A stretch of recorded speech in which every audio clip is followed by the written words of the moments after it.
Privity of contract determines who can enforce a contract. In general terms, only one who is a party to a contract, the one who has provided consideration, can enforce it. In many instances, though, privity of contract can defeat the intentions of the parties to a contract and can lead to substantial injustices. For this, many methods have been devised at common law to provide third parties to a contract with a means of circumventing a strict application of the doctrine of privity. The Contracts Rights of Third Parties Act of 1999 provides parties to a contract with a statutory method of circumventing the doctrine of privity of contract to provide third parties to the contract with the right to enforce contractual terms. The doctrine of privity of contract is primarily concerned with the question of who can enforce a contract. There are two aspects to the doctrine of privity of contract. The first is that only parties to a contract are bound by it. The second is that only the parties to a contract can derive rights and benefits from their contract. At common law, the parties to a contract cannot impose a burden on a third party, nor can they confer a benefit on a third party. See, for example, Tweedle v. Atkinson from 1861. The first aspect of privity, that the parties cannot by their contract impose liabilities or burdens upon the third party, is unobjectionable. The circumstances in which justice calls for such a result are very limited. The second aspect, that the parties cannot benefit a third party to a contract, is however objectionable. There are many situations in which the parties to a contract clearly intend to confer an enforceable benefit upon a third party. The denial of the benefit to the third party defeated the intention of the contracting parties and often produced manifest injustice and commercial inconvenience. The Contracts Rights of Third Parties Act of 1999 implements the recommendations of the Law Commission. Note that it reforms the doctrine of privity, it does not abolish it. The common law devices which circumvented the effects of privity are therefore still effective. Under the Act, a third party to a contract can enforce a term of the contract in his own right in two circumstances. First, where the contract expressly provides that he may. Second, where the terms of the contract purport to confer a benefit upon him and nothing else in the contract denies the purported benefit. The right of a third party to enforce a term of the contract is subject to the terms of the contract. This means that the parties to the contract can impose conditions upon the third party's ability to exercise his rights under the contract. The application of Section 1.3 of the Act was considered in the case of Avramidis v. Colwell in 2006.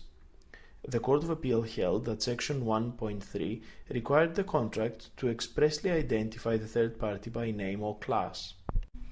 The right of the third party is additional to any right that the promisee might have to enforce a contract.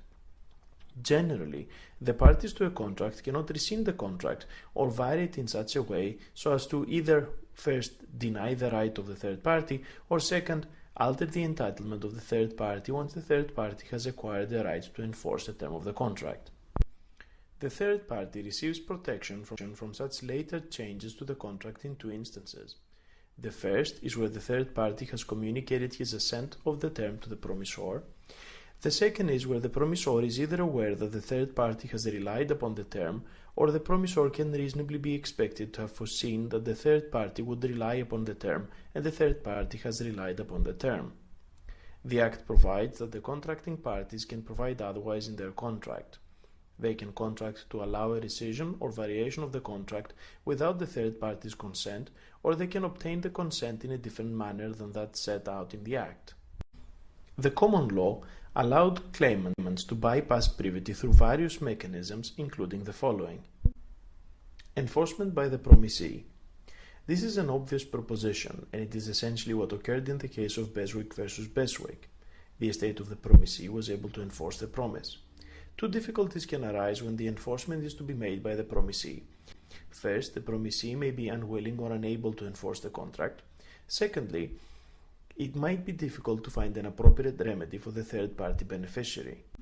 The courts have dealt with cases involving third-party rights in the following types of situation: multiple bookings, as in Jackson v. Horizon Holidays in 1975, seller contracts with carriers to take buyers' goods for delivery, such as in the Albarezo from 1977, contracts where the subject matter will be acquired by a third party, as in Linton Gardens Trust versus Lenesta Sludge from 1993, and an order for the promisor to perform, as in Beswick versus Beswick. Agency. Agency is not so much an exception to privity as a general commercial necessity. Shanklin Peer versus Dettel Products Limited from 1951 is a case at hand. Occasionally, legislation uses agency to avoid the difficulties caused by privity. Exemptions and limitations of liability. Courts have stretched the agency concept in one particular situation to provide the third party with the benefit of the exclusion clause in a contract. This was established in the case of the Everymedon, New Zealand Shipping versus Satterwhite from 1975. Collateral contracts. Occasionally, a third party may be made liable on the basis that he has made some promise in consideration of the promisee's entry into the main contract. See Andrews versus Hopkinson from 1957. Trusts. It is as owner of the promise to constitute a trust of the promise. See Lloyds versus Harper from 1880. Legislation. A statute may overcome the problems that would otherwise be posed by privity.